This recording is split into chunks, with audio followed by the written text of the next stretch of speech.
Shalom. Natumai umekuwa na wiki nzuri.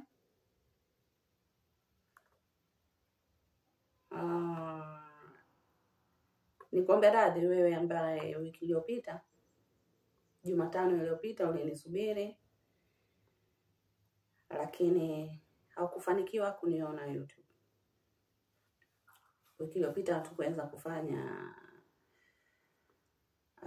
sikuweza kurusha somo kwa sababu kuna kadharura nilikapata. Tuombe. Mungu wetu na Baba yetu, wewe uli mtakatifu sana, uketie mahali pa juu palipoinuka mbinguni. Tunakushukuru kwa ajili ya siku nzuri ambayo umetupa kibali tuweze kuiona. Ni wengi walitamani kufika siku hii ya leo, lakini hawakuweza. Ni wengi walitamani kurekebisha makosa yao siku hii ya leo, lakini hawakuweza. Wengi walitamani wamalize vitu ambavyo uliwaleta kufanya duniani siku ya leo, lakini hawajaweza kwa sababu hawajaweza kuamka. Wamelala usingizi wa mauti. Tunakushukuru kwa neema hii kwa sababu kila siku ni mpya na kila siku unatupa nafasi ya kusogea tena kwako. Tunaomba Baba mbinguni, uturehemu na kutusamehe pale ambapo tunakukosea. Na tunaomba utufundishe kwenda na wewe kama ulivyoenda na Henoko. Tufundishe kukutii. Tufundishe kukupenda na kuzitii amri zako. Bwana Yesu, tunajiacha mikononi mwako tukiomba Roho yako Mtakatifu atufundishe aliye mwalimu mwema. Tunaandaa mioyo yetu, roho zetu na nafsi zetu kusikia na kujifunza kutoka kwako. Tupe kula na kunywa mezani pako. Katika jina lipitalo majina yote, lenye utukufu mwingi, jina la Yesu lenye mamlaka kuu kuliko zote, tunaomba, tunashukuru na kuamini. Amen.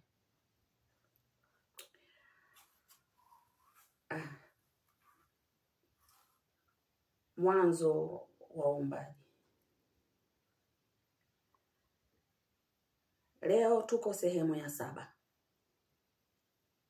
Tuna hili lisali moja. Tunaendelea kuchambua mwanzo wa uumbaji ili tujue tulikotoka. Kichwa cha somo cha leo nimekipa jina Mimi ndimi nuru ya ulimwengu. Hapo mwanzo kulikuwako neno, na neno alikuwako kwa Mungu, na neno alikuwa Mungu. Huyo neno alikuwa kwa Mungu. Hapo mwanzo kulikuwako neno, na neno alikuwako kwa Mungu, na neno alikuwa Mungu. Huyo mwanzo alikuwako kwa Mungu. Vyote vilifanyika kwa huyo, wala pasipo yeye hakikufanyika chochote kilichofanyika. Ndani yake ndimo ulimokuwa uzima, na ule uzima ulikuwa nuru ya watu. Na nuru yang'aa gizani, wala giza halikuiweza. Yohana 1, mstari wa 1 mpaka wa 5. Katika masomo 6 yaliyopita, ama siku 6 zilizopita, tulikuwa tukichambua Yohana mlango wa 1, mstari wa 1 na wa 2 tu. Hapo mwanzo kulikuweko neno, na neno alikuwa kwa Mungu, na neno alikuwa Mungu. Huyo mwanzo alikuwa kwa Mungu. Tumetumia siku 6. Leo tunaangalia mstari wa 3 mpaka wa 5. Labda kuna kitu tutakiona. Ambapo inasema vyote vilifanyika kwa huyo, wala pasipo yeye hakikufanyika chochote kilichofanyika. Ndani yake ndimo ulimokuwa uzima, na ule uzima ulikuwa nuru ya watu.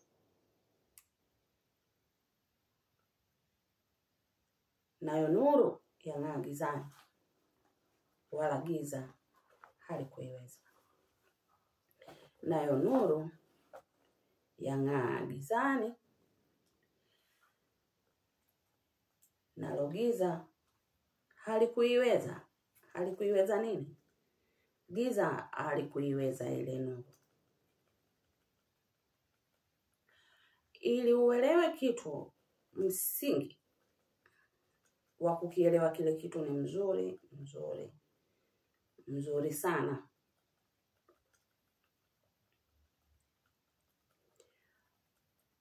Mafundi ujenzi ama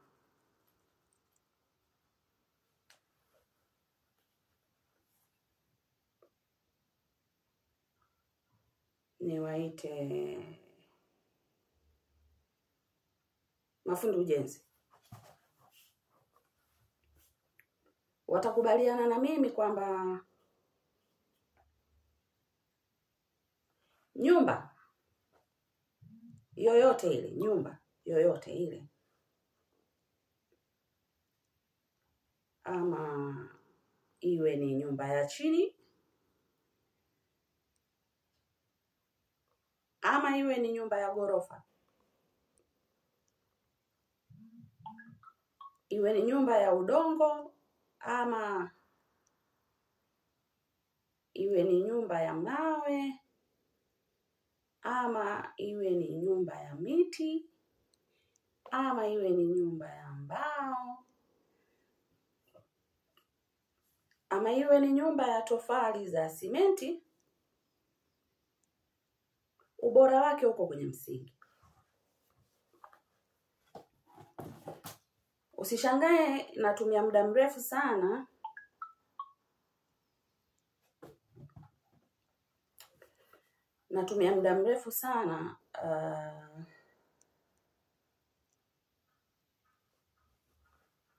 kwenye mstari, nimetumia muda mrefu kwenye mstari wa kwanza na wa pili tu, na ninaenda mstari wa 3 mpaka wa 5. Sijui nitatumia siku ngapi, lakini ukielewa hapa ninachokifundisha hapa,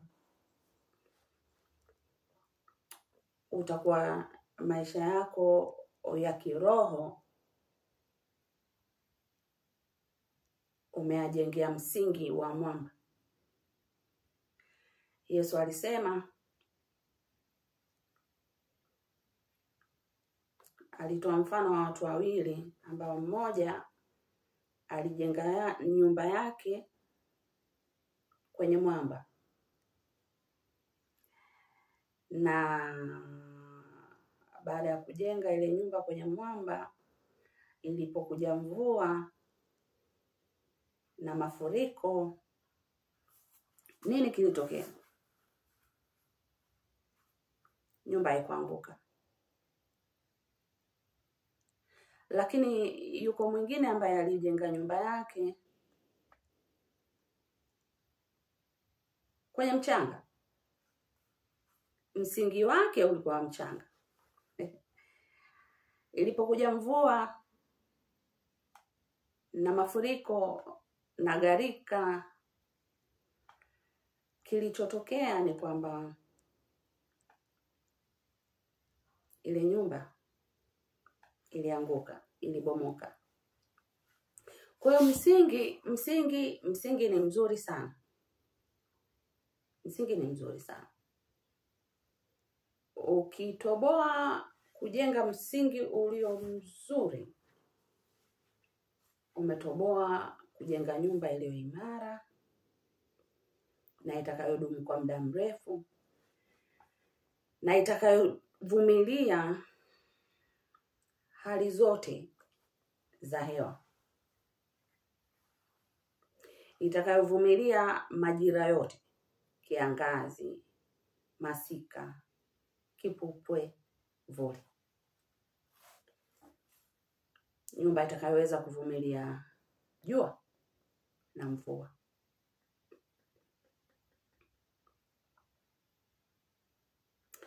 Unajua ni kwa nini katika wokovu wako misukosuko inapokujia unapata shida? Kwa sababu msingi, jiulize msingi wako katika neno la Mungu ukoje?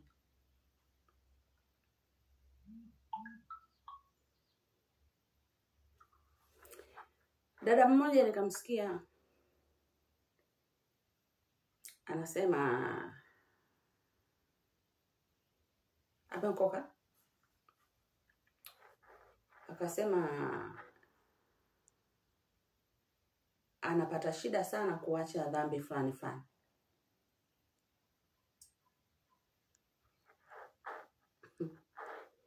Anapata shida sana kuacha dhambi fulani fulani. Alikuwa ni mlevi wa pombe. Yaani ikifika mahali ile urge,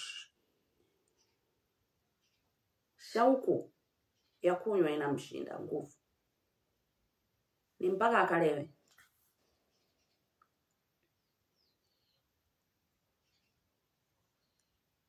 Kwa nini?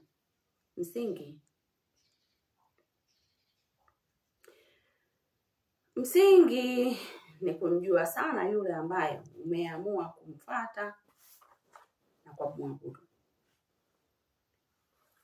Biblia inatuambia mjue sana Mungu ili uwe na amani.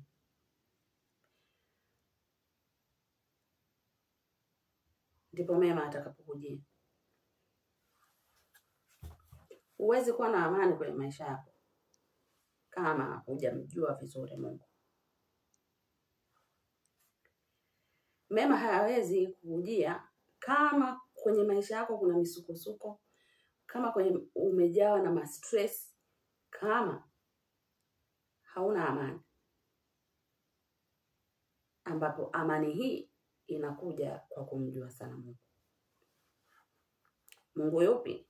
Aliumba mbingu na nchi. Na ndio maana niko hapa kukuonyesha, kukuweka kwenye ule msingi, kukupa ule msingi wa kumjua kwanza yeye ni nani, na ni kwa nini ni muhimu kwenye maisha yako. Nimekwambia leo tunaangalia Yohana 1 mstari wa 3 mpaka wa 5. Tumeshausoma. Sasa hebu tujiulize, kwa nini Yohana atupeleke huku? Mstari wa 3. Sawa? Mstari wa 3 wa Yohana anatuambia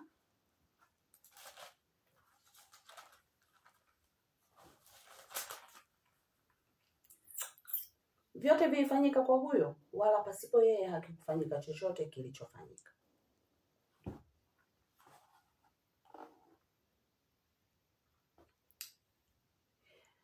Kwa nini, tujiulize kwa nini Yohana atuambie kwamba vyote vilifanyika kwa huyo?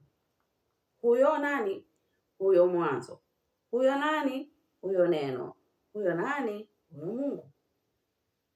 Kwa nini atuambie hivyo? Kwa nini atuambie kwamba wala pasipo yeye hakikufanyika chochote kilichofanyika? Yaani kwamba no God, no nothing. No the word, no nothing.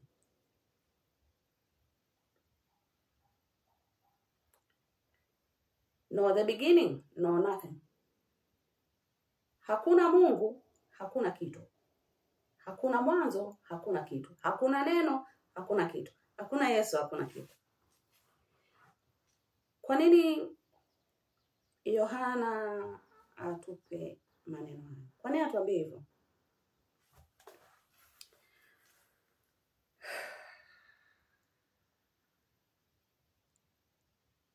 Nilikwambia Biblia ina majibu yote. ya maswali yako. Biblia inajibu kila kitu. Unaweza ukasoma kitu alafu usikielewe kwa nini kasema hivi. Ukaja kuelewa kwenye kitabu kingine. Nilikutolea mfano kwamba umetatizwa na andiko liko kwenye Mwanzo, afu ukaja kukutana na jibu kwenye Wimbo Ulio Bora. Leo na kuongezea, unaweza ukatatizwa na mstari mmoja, labda mstari wa 7, alafu jibu ukalikuta mstari wa 8 au mstari wa 20 wa sura hiyo hiyo wa mlango huo huo, ama jibu liko mstari wa kwanza. Hebu tuangalie mstari wa 4 huu wa Yohana 1 kama utajibu swali la mstari wa 3.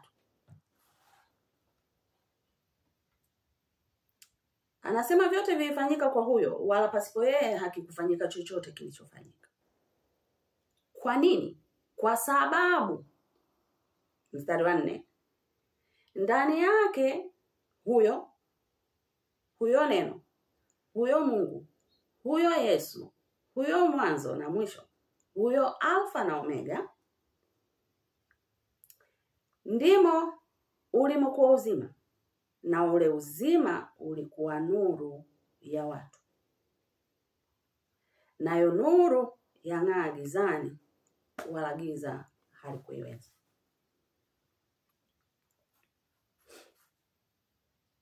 Inajibu mstari wa 4, unajibu mstari wa 3.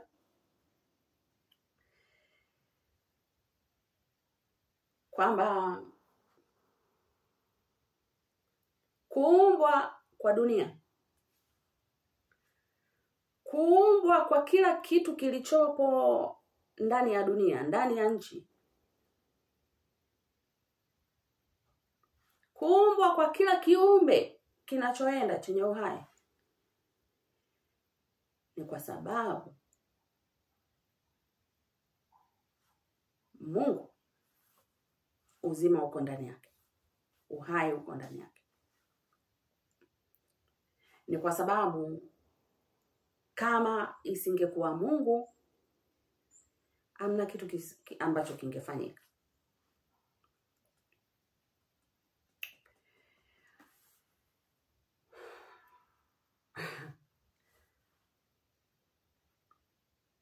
Lakini kuna kitu kimoja hapa kinashangaza kidogo. Mstari huu wa 4, ndani yake ndimo ulimokuwa uzima, nao ule uzima ulikuwa nuru ya watu.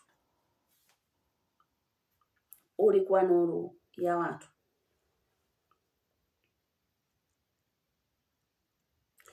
Kwa nini haukuwa nuru ya wanyama? Kwa nini haukuwa nuru ya mimea? Kwa nini haukuwa nuru ya samaki au nyangumi? Kwa nini haukuwa ule uzima, haukuwa nuru ya ndege warukao? Kwa nini nuru ya watu? Ushawahi kujiuliza kwa nini dunia iliumbwa?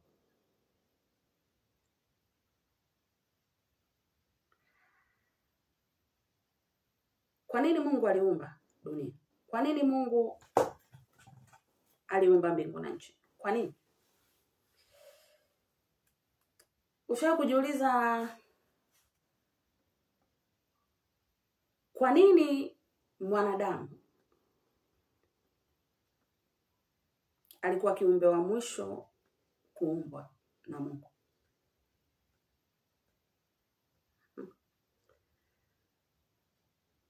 Usijichukulie poa. Usijichukulie poa.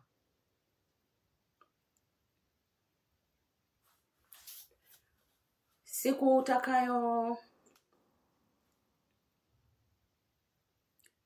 utakayogundua kwa nini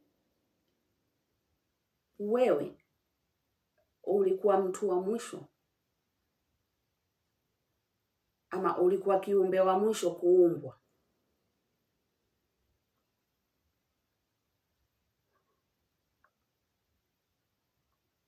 Utajiongezea thamani wewe mwenyewe. Ukijua ni kwa nini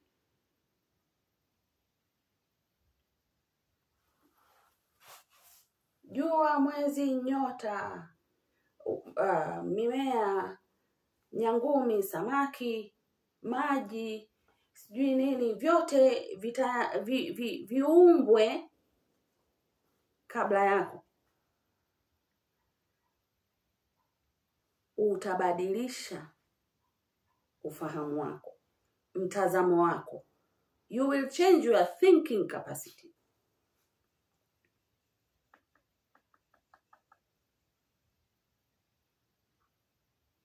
Siku utakayogundua Mungu ni nani, halafu wewe ni nani, hautajichukulia poa.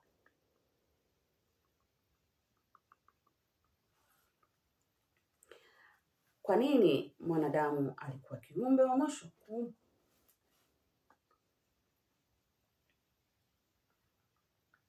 Na kwa nini Yohana atuambie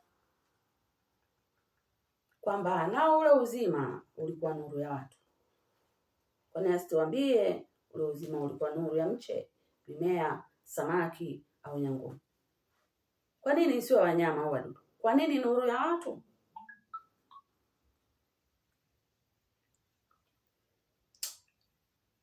Nimekwambia kichwa cha somo cha leo, mimi ni nuru ya ulimwengu.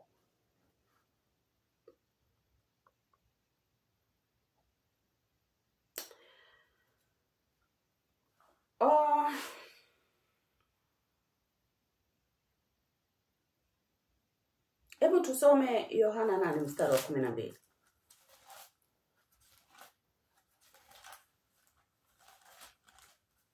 Yohana 8 mstari wa 12 anatuambia, basi Yesu akawaambia tena akasema, mimi ndimi nuru ya ulimwengu. Yeye anifuataye hata kwenda gizani kamwe, bali atakuwa na nuru ya uzima. Bali atakuwa na nuru ya uzima. Bali atakuwa na nuru ya uzima. Nani atakuwa na nuru ya uzima? Anayemfuata Yesu. Nani atakuwa na nuru? Ni yeye anayemfuata Yesu. Kwa nini? Kwa sababu Yesu ndiye nuru ya ulimwengu. Yesu ndiye ile nuru iliyoumbwa, iliyofanyika kwenye Mwanzo 1 mstari wa 3 mpaka wa 5. Yesu ni ule utawala, ile nuru inayozungumziwa pale ni utawala wa Mungu, ni ufalme wa Mungu, ni wema wa Mungu, ni utukufu wa Mungu.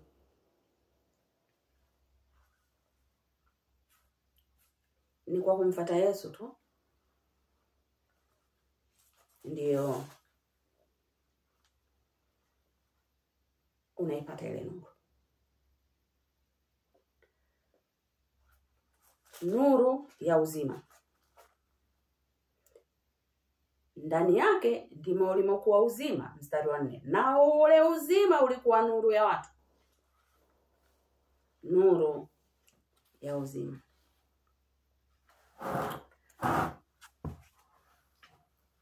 Nimekuuliza swali kwamba kwa nini aseme nuru ya watu?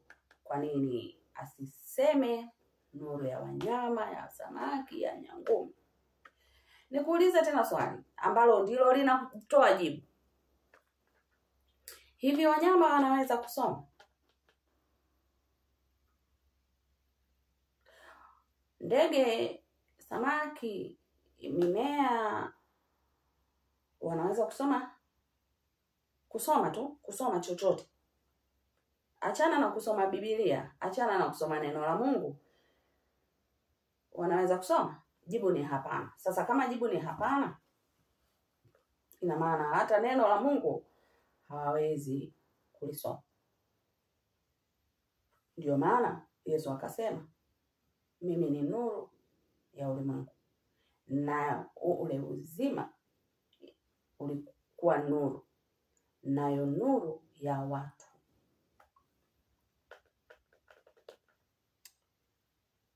Nimekujibu lile swali la kwa nini viliumbwa viumbe vyote alafu binadamu mwisho. Kuna jibu unaliona?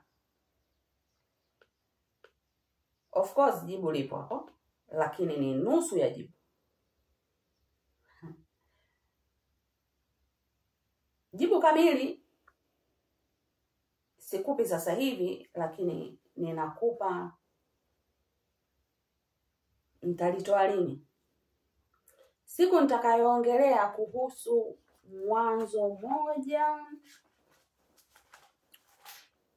mstari wa 26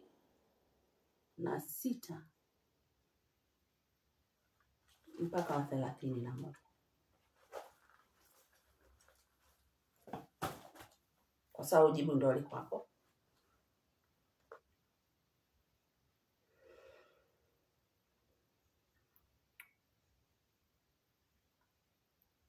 Kwa nini ndani yake ndimo ulimokuwa uzima? Kwa sababu tumeambiwa kwamba hakuna kitu ambacho kilifanyika bila yeye. Na kwa sababu hakuna kitu kilichofanyika bila yeye, kwa sababu ndani yake ndimo mlimokuwa uzima. Na ule uzima ulikuwa nuru ya watu. Nikwambie siri moja.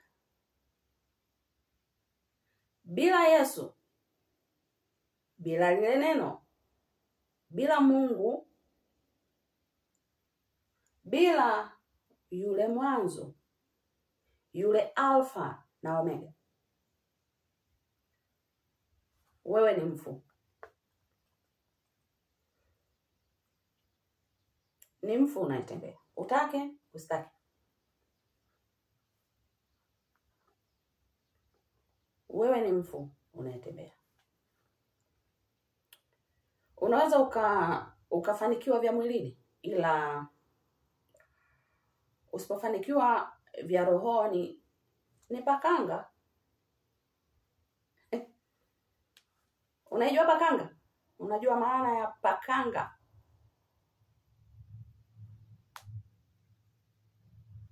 Ni uchungu wa kiwango cha juu sana.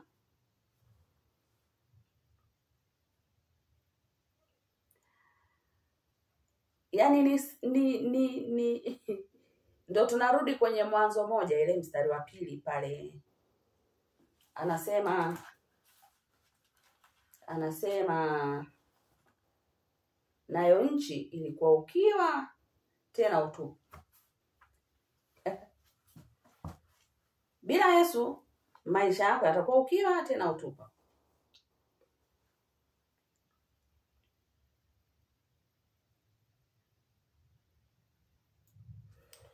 Kuna mahali Daudi kwa nini nasema bila Yesu maisha yako yanakuwa ukiwa tena utupu? Kwa sababu kuna mahali Daudi anasema hivi: tangu nimekuwa kijana hata sasa mzee, sijawahi kumuona mwenye haki ameacha, wala uzao wake kuomba chakula.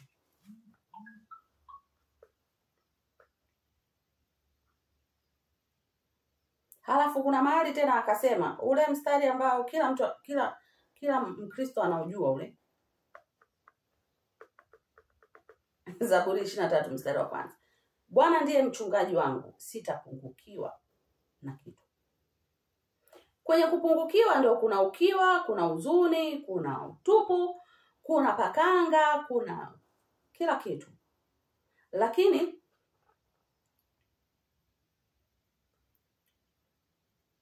Yesu anapokuwa kwenye maisha yako, in a real sense, in reality, anaongeza thamani ya maisha yako, anaongeza uzima na uhai kwenye maisha yako.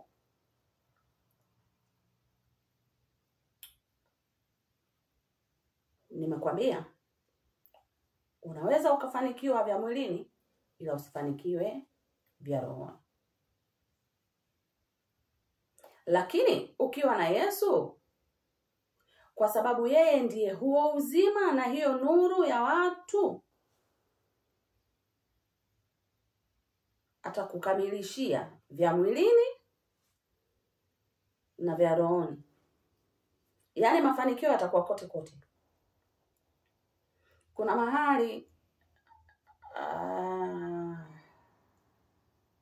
nafikiri ni Yohana wangapi sijui, zile barua za Yohana, kuna mahali anasema, mpenzi, naomba ufanikiwe katika mambo yako yote, yani ya mwilini na rohoni. Kwa sababu pale anasema katika mambo yako yote, kama roho yako ifanikiwa. Tunadhani kufanikiwa vya mwilini tu. Ninaposema vya mwilini, naongelea utajiri, yani vile vitu tangible, vile vitu vinavyoonekana kwa macho, vinavyoshikika, ndio tunadhani tumefanikiwa sana. Lakini furaha nzuri, furaha iliyo kamili, inaanzia kufanikiwa vya rohoni kwanza. Kwa sababu ulimwengu wako wa roho ukishine, uking'aa, lazima wa mwilini utang'aa tu. Lakini pia vice versa is true, kwamba unaweza ukang'aa katika ulimwengu wa mwili, using'ae katika ulimwengu wa roho. Mfano mzuri ni yule tajiri. Tuliambiwa mfano wa tajiri na Lazaro, ambapo Lazaro kila siku anaokota makombo kwenye meza ya yule tajiri. Lakini walipokufa wote, maisha ya rohoni sasa, afterlife, after this life, yakaanza kuonekana sasa. Meza ikapinduliwa. Vice versa is true. Kumbe tajiri alikuwa hajafanikiwa vya rohoni. Bila Yesu wewe ni mfu. Bila Yesu wewe ni mfu. Ndio maana Mungu alilijua hilo, akaweka utawala wake kwanza, ile nuru. Yani aliweka utawala wa Yesu hapa duniani. Utawala wa Mungu duniani ni muhimu kuliko kitu chochote. Ndani yake ndimo ulimokuwa uzima, na ule uzima ulikuwa nuru ya watu. Hiyo ndio sababu ya kila kitu kufanyika. Sasa unadhani kwa nini Yesu alitufundisha kusali ile sala ya Baba yetu, ile Baba yetu uliye mbinguni, jina lako litukuzwe, ufalme wako uje, mapenzi yako yatimizwe hapa duniani, utakalo lifanyike. Si ndio? Unadhani kwa nini kwenye ile sala, baada ya kumalizia kumsifia, kumhimidi, kumwabudu Mungu, yani baada ya kusifu na kuabudu ile Baba yetu uliye mbinguni, jina lako litukuzwe, kwa nini cha kwanza alichoanza nacho, ombi la kwanza, ufalme wako uje?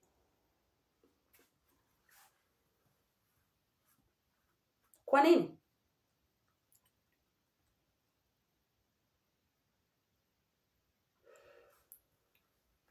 Kwa nini asingeanza kutufundisha utusamee makosa yetu kama nasi tunavyosamehe?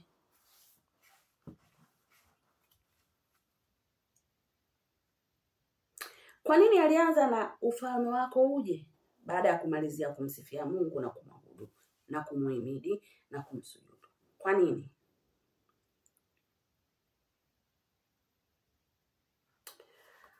Ukumbuke kwamba originally, kiasili, nchi ni sehemu ya shetani, ni sehemu ya utawala wa shetani. Kwa nini? Kwa sababu yeye ndo alikuwa wa kwanza kutupwa huko. Mungu yuko kila mahali, ndio. Ila ukumbuke kwamba shetani alikuwa kwa Mungu. Shetani ni wa Mungu. Aliumbwa na Mungu. Kosa lake lilikuwa kutaka kumpindua Mungu. So, kwa sababu originally hii nchi tunaambiwa alitupwa. Ukisoma ile Ufunuo 12 mstari wa 7 na kuendelea, tulisha discuss kwamba alitupwa kwenye nchi baada ya Adam na Hawa kupewa mamlaka. Si alitupwa. Lakini Yesu alipokuja kuestablish utawala wake, alipoleta nuru duniani, kabla hajaweka hata mche wa kondeni, kabla hajatenganisha maji na maji, kabla hajamuumba mwanadamu, alikuja kwanza akaweka utawala wake. Naanza kutoa majibu. Okay. Akaestablish utawala wake. Halafu mwishoni akaumba mwanadamu. Ili wewe mwanadamu unapokuja duniani, maisha yako yawe shetani asikusumbue. Lakini baada ya Adam na Hawa kupewa mamlaka ya kutawala, Mwanzo 1:26. Natoa jibu bwana. Mwanzo 1:26. Mungu akasema, na tumfanye mtu kwa mfano wetu, kwa sura yetu, wakatawale samaki wa baharini na ndege wa angani na wanyama na nchi yote pia, na kila chenye kutambaa kitambaacho juu ya nchi, na nchi yote pia. Nchi yote pia. Shetani alitupwa chini, lakini hapa Mungu alikuwa anamuondolea shetani yale mamlaka ambayo amekuja kujipatia mwenyewe. Kwa hiyo nchi yote, iwe kuna maji iwe hakuna,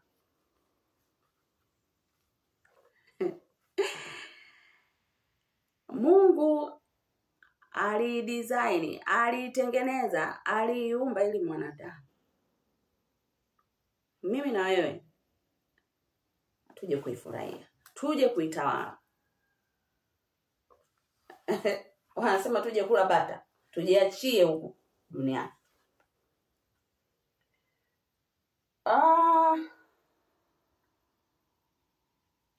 Naomba niishie hapo. Baada ya Adamu na Hawa kupewa mamlaka ya kutawala, nini kilichotokea? Walichezea shilingi chooni. Kwa hiyo wakanyang'anywa mamlaka.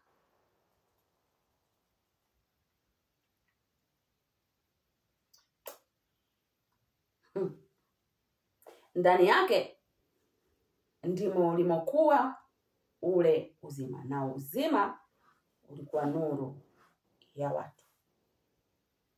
Kwa nini Yesu anatufundisha sala ya Baba yetu kwamba baada ya kufanya sifa, ibada ya sifa ya kuabudu, kusifu na kuabudu, unapoanza kuingia kwenye maombi, mwambie Mungu ufalme wako uje. Kwa nini? Kwa sababu Ni jukumu lako wewe, ni jukumu langu mimi, ni jukumu letu sisi kumuonyesha Mungu kwamba tunatamani atupe ufalme wake hapa duniani ili tuweze kutawala. Kwa sababu Adamu na Hawa walichezea. Unajua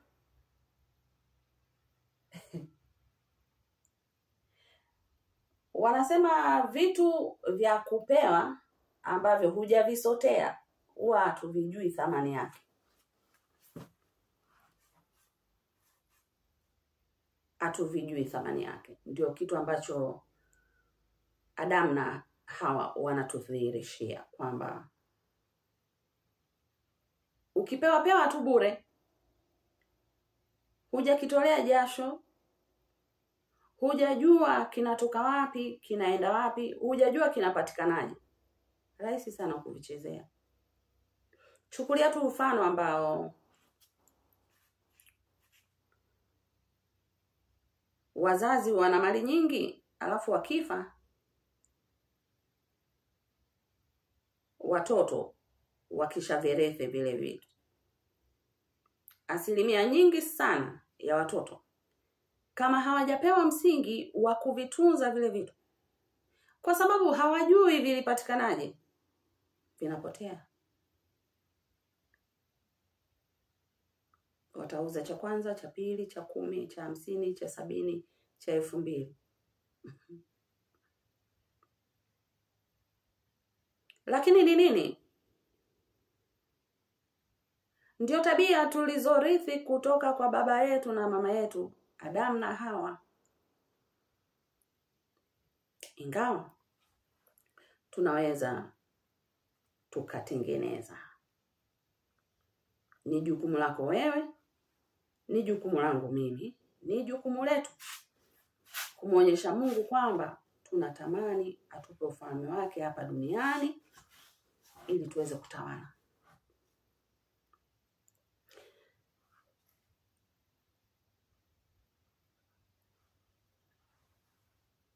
Kwa nini? Kwa sababu hatuwezi tukapingana na ukweli kwamba shetani ni giza na shetani ni mungu wa dunia hii. Matendo ya Mitume. Fungua Matendo ya Mitume mstari wa 26, mlango wa 26, samahani.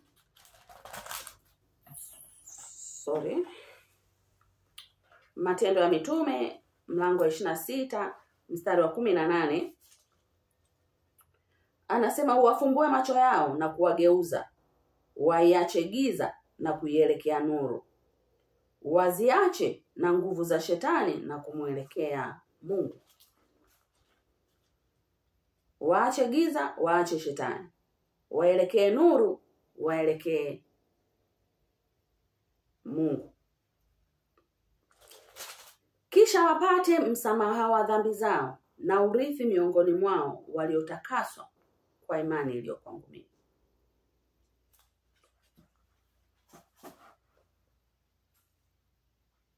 Giza ni shetani, shetani ni giza. Shetani ni mungu wa dunia hii. Wakorintho wa pili mlango wa 4 mstari wa 3 mpaka wa 6. Wakorintho wa pili mlango wa 4 mstari wa 3 mpaka wa 6 anatuambia ambao, tuanzie mstari wa 3. Lakini ikiwa injili yetu imesitirika kwa hao wanaopotea. Kwa hao wanaopotea ambao ndani yao mungu wa dunia hii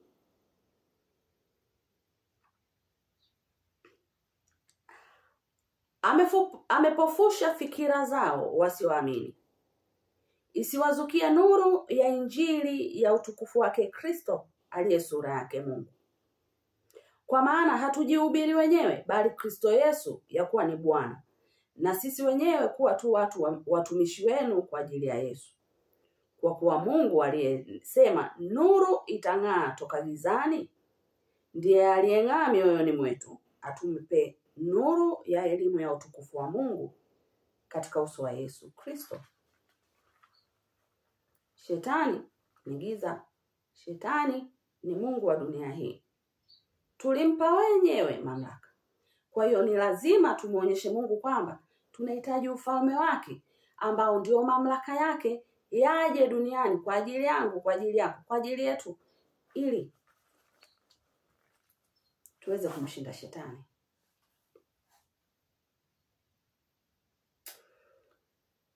Wakorintho wa pili mlango wa 11 mstari wa 14.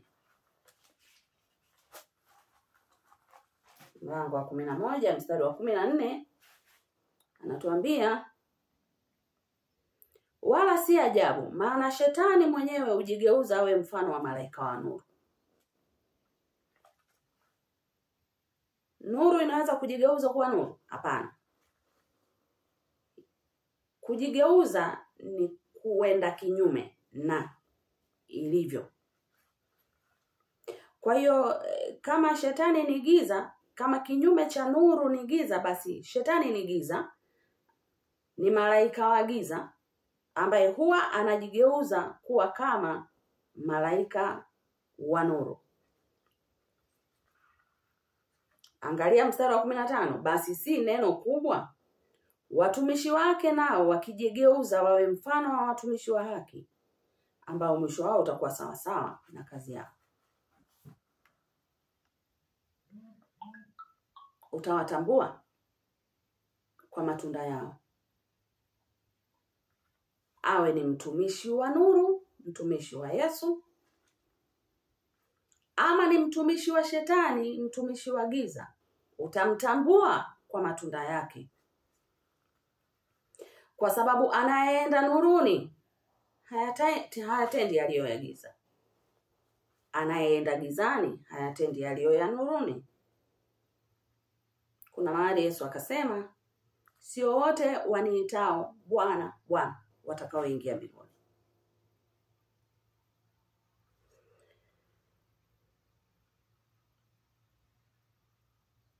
Kama shetani ni giza, ina maana na wale wote wanaomtumikia ni giza.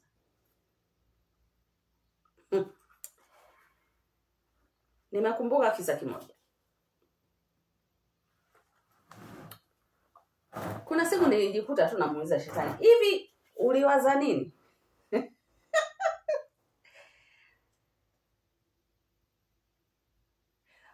Nikamuuliza, uliwaza nini? Yaani uliwaza nini wewe? Kwamba unaweza ukamshinda Mungu? Kwamba unaweza ukampindua Mungu ukachukua ufalme wake kabisa? Akili yako ndio ilivyokutuma.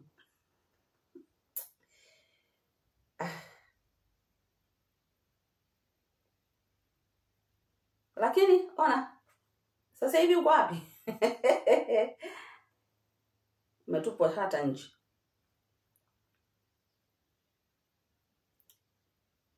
Nilimfikiria sana.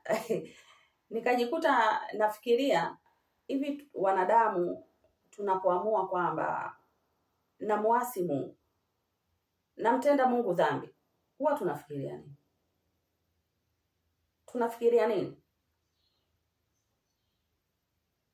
Mimi siwezi kuiacha hii dhambi. Unafikiria nini? Kwamba Mungu atakuacha tu? Kwamba lile ziwa la moto utaliepuka? Yaani malipo utayapata hapa hapa duniani, na afterlife bado kuna malipo pengine.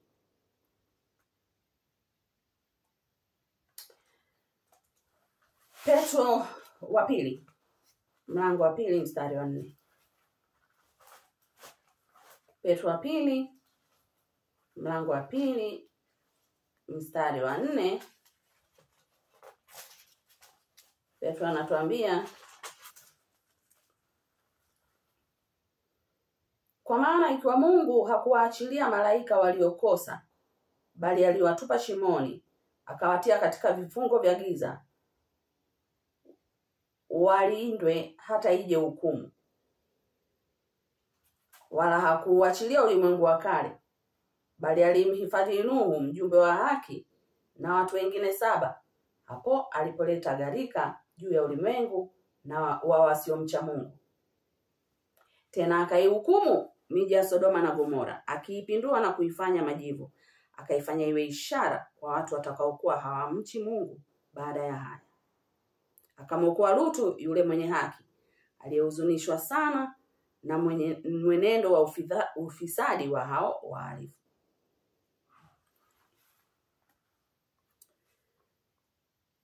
Wewe na dhambi zako, tunaiepukaje? Unawaza nini unapofanya dhambi?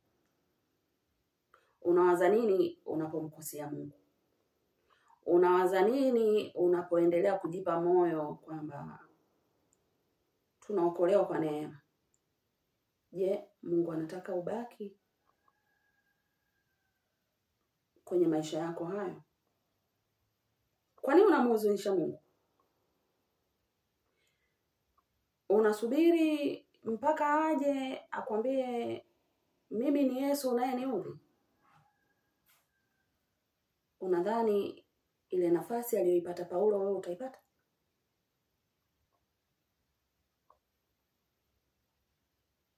Ni wangapi wamekufa katika dhambi zao, Yesu hajawajia kama alivyomjia Paulo?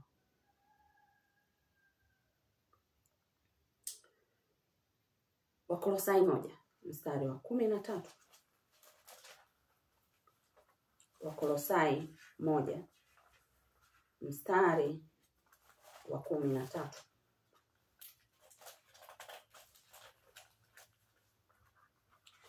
Anasema,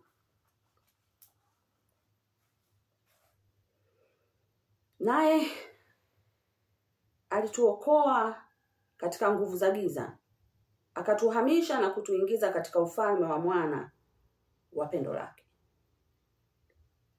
Alituokoa kutoka nguvu za giza, alituokoa kutoka shetani, alituokoa kutoka mungu wa dunia hii ambaye ndio ufalme wa giza. Akatuhamisha na kutuingiza katika ufalme wa mwana wa pendo lake, ambaye katika yeye tuna ukombozi, yaani msamaha wa dhambi. Ukombozi maana yake ni msamaha wa dhambi. Naye ni mfano wa Mungu asiyeonekana, mzaliwa wa kwanza wa viumbe vyote. Kwa kuwa katika yeye vitu vyote viliumbwa, vilivyo mbinguni na vilivyo juu ya nchi, vinavyoonekana na visivyoonekana, ikiwa ni vitu vya enzi au sultani au enzi au mamlaka. Vitu vyote viliumbwa kwa njia yake na kwa ajili yake. Mwanadamu uliumbwa mwishoni. Mwanadamu uliumbwa a special one. Uliumbwa kwa mfano wa Mungu. Sio kwa ajili yako, kwa ajili ya Mungu. Utawale kwa ajili ya Mungu. Unaelewa maana ya balozi? Balozi wa nchi. Okay. Balozi wa nchi kubwa. Balozi basi wa nyumba 10.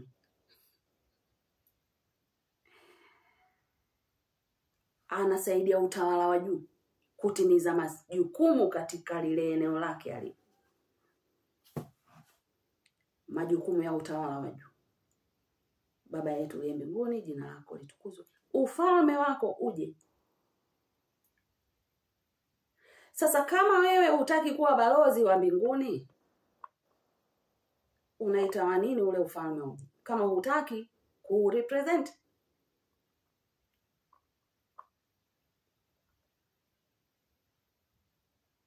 Na kwa ajili yake. Vitu vyote viliumbwa kwa njia yake na kwa ajili yake. Mstari wa 17, na amekuwako kabla ya vitu vyote, na vitu vyote hushikana katika yeye. Naye ndiye kichwa cha mwili, yaani cha kanisa. Naye ni mwanzo, ni mzaliwa wa kwanza katika wafu, ili kwamba awe mtangulizi katika yote. Kwa kuwa katika yeye ilipendeza utimilifu wote ukae. Na kwa yeye kuvipatanisha vitu vyote na nafsi yake, akiisha kufanya amani kwa damu ya msalaba wake, kwa yeye ikiwa ni vitu vilivyo juu ya nchi au vilivyo mbinguni. Na ninyi mliokuwa hapo kwanza mmefarikishwa tena adui katika nia zenu kwa matendo yenu mabaya, amewapatanisha sasa.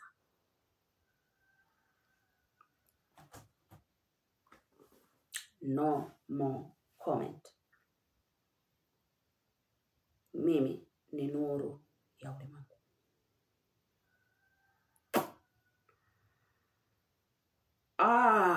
Wakorinto tumewamaliza.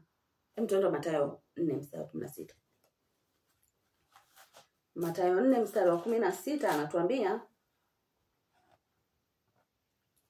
watu wale waliokaa katika giza wameona mwanga mkuu, nao waliokaa katika nchi na uvuli wa mauti mwanga umewazukia. Hapa ni Isaya alikuwa anatabiri kuhusu Yesu.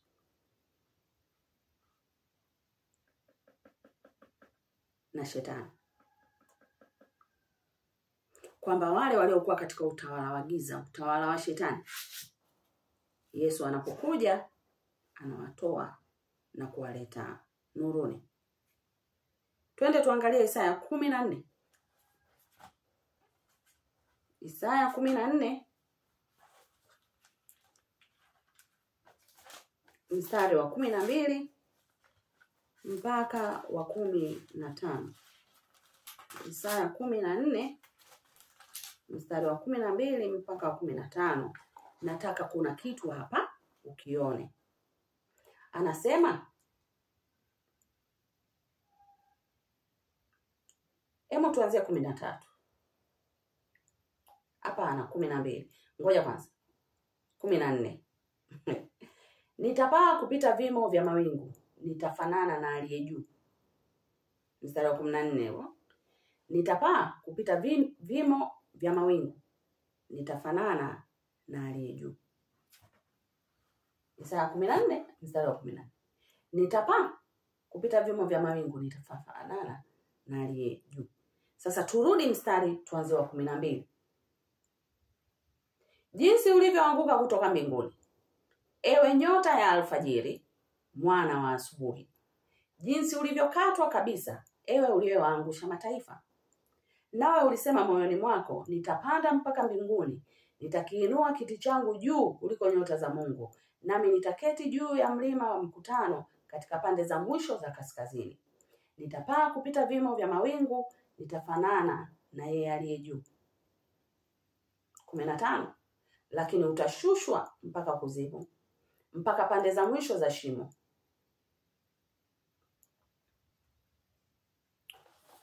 Nani alikuwa anaambiwa? Haya ni maneno alikuwa anaambiwa Babeli, mfalme wa Babeli. Mfalme wa Babeli alikuwa anamwakilisha shetani,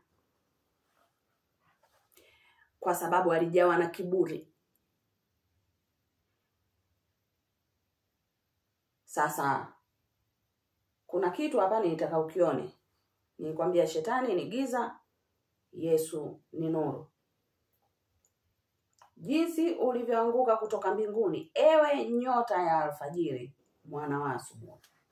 Kwenye somo lililopita utakumbuka kuna mahali anasema Yesu anasema mimi ni ile nyota ya asubuhi. Halafu hapa tunaona kuna nyota ya alfajiri. Mara ya kwanza niliposoma hili somo nilishtuka kidogo, nikasema Yesu ni shetani au? Lakini Roho Mtakatifu akaniambia soma vizuri. Kila neno ambalo limeandikwa huku lina sababu. Nyota ya alfajiri si sawa na nyota ya asubuhi. Asubuhi maana yake jua limeshaangaza. Asubuhi ni mwangaza. Asubuhi kuna nuru. Alfajiri, ule muda wa alfajiri huwa kuna nuru imeshatokea, kuna mwanga umeshatokea, haujatokea. Lakini angalia hapa, ewe nyota ya alfajiri, wewe giza, mwana wa asubuhi. Mwana wa asubuhi. Kumbuka, Shetani, Lucifer, alikuwa kwa Mungu. Alikuwa ni mwana wa Mungu, lakini aliamua kuasi. Kama yule mwana mpotevu aliyechukua urithi kwa baba yake akaenda kutumia, mwisho akaishia kula chakula cha nguruwe. Yesu ni nuru ya ulimwengu.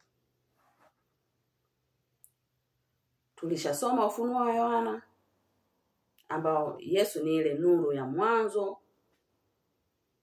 Unaweza ukarudia Ufunuo wa Yohana 21 mstari wa 23 au tusome Ufunuo wa Yohana 21 mstari wa 23. Anasema, na mji ule hauhitaji jua wala mwezi kuuangaza, kwa maana utukufu wa Mungu hutia nuru, na taa yake ni mwana kondoo. Lakini mji ule hauhitaji milele, mji ule hauhitaji. Najua kuishi kwangu ni Kristo, kufa ni faida. Rose Mwando alimba. Ufunuo wa Yohana 22:5. Wala hapatakuwa na usiku tena, wala hawana haja ya taa wala nuru ya jua, kwa kuwa Bwana Mungu huwatia nuru, nao watatawala hata milele na milele.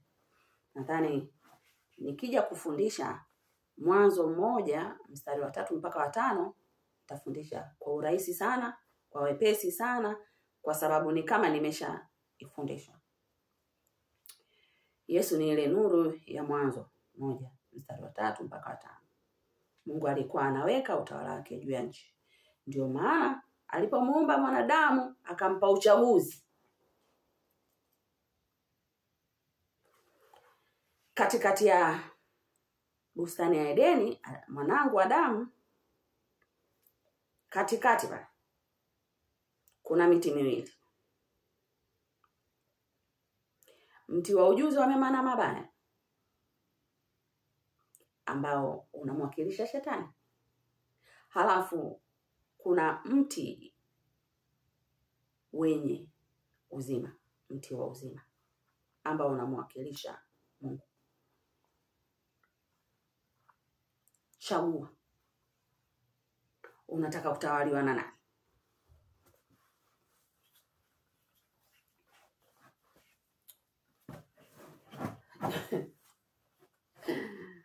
Mungu amemleta mwanadamu duniani ili amwakilishe Mungu, ili awe balozi wa Mungu, balozi wa mbinguni. Lakini Mungu sio dikteta. Mungu ni mwanademokrasia.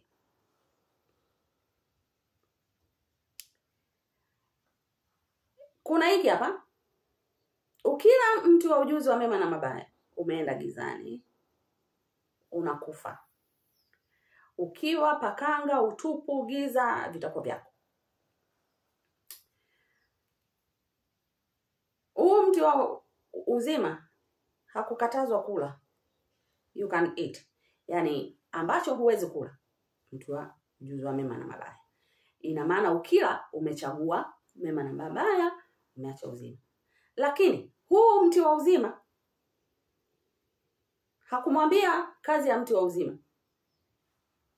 Ukija kuisoma Mwanzo 3 kule mwishoni kule, baada ya kuwatimua, alafu Mungu akaweka makerubi, ndio utaelewa kwa nini aliweka mti wa uzima na mti wa mema na mabaya katikati. Ndio utatambua kwamba waling'atwa na nyoka wakafa wana wa Israeli, lakini Mungu akamuinua nyoka wa shaba. Akamwambia Musa, weka nyoka wa shaba. Wakienda kwenye nyoka wa shaba wanapona. Mungu ni mwanademokrasia. Asikudanganye mtu akamwambia Mungu ni dikteta. Ni wewe tu unachagua. Ingawa kwa huruma yake huwa anatuwekea second chance. Mti wa uzima ni second chance. Kwamba ukikosea basi. Hivyo ushafikiria wakati Mungu anawauliza Adamu na Eva, uko wapi? Oh, tumejificha. Umekula tunda? Ushafikiria Adamu kama angejinyenyekesha akaambia Mungu, tumekosa, naomba tusamehe, tumekosa. Ingekuwa ni vile tunateseka mimi na wewe sasa hivi. Kiburi ni kibaya sana. Kutokujishusha ni kubaya sana. Umekula tunda? Si huyo mwanamke uliyenipa. Jifunze kutotupia lawama wengine. Wajibika. Wajibika. Wajibika. Kwa nini? Kwa sababu nuru iko ndani yako. Nuru umeletewa ikusaidie kuwajibika. Naomba tukutane wiki ijayo. Tutabaki hapa kwenye Yohana 1:3 mpaka 5. Kuna kitu kimejificha hapo, nitakiongelea kwenye somo lijalo. Nakutakia wewe na wiki njema. Na Mungu akutane na mahitaji yako.